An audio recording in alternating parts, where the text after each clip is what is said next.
Blouse எத்தனை நாளும் தச்சிடலாங்க.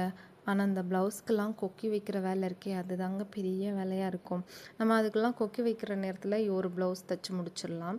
நான் என்ன பண்ணுவேன்னா, எத்தனை ப்ளவுஸ்க்கு கொக்கி வைக்கணுமோ அந்த ப்ளவுஸ் எல்லாத்துக்கும் ஃபஸ்ட்டில் வந்து கொக்கியை வந்து ப்ளவுஸில் மாட்டி வச்சுருவேன். நம்ம அந்த ஒரு பெரிய ஊசி வச்சு ஹோல் போட்டு ப்ளவுஸில் வந்து கொக்கியை மாட்டி வச்சுருவேன்.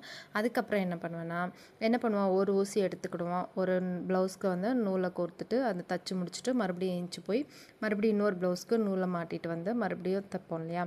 அப்படி இல்லாமல் ஒரு 5 ப்ளவுஸ் இருக்குன்னா ஒரு 5 ஊசி எடுத்துகிட்டு அந்த 5 ப்ளவுஸ்க்கும் ஒரே நேரத்தில் நூலை வந்து கோர்த்து வச்சுக்கோங்க.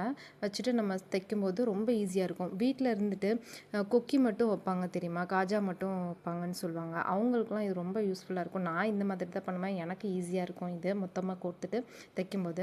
அதுக்கப்புறம் நம்ம கஸ்டமர்கிட்ட கொடுக்கும்போது நீட்டாக அயர்ன் பண்ணி கொடுத்து பாருங்கள். அவங்களுமே ரொம்ப ஹாப்பியாக ஃபீல் பண்ணுவாங்க. கண்டிப்பாக இந்த ட்ரிக்கை ஃபாலோ பண்ணி பாருங்கள். பாய்.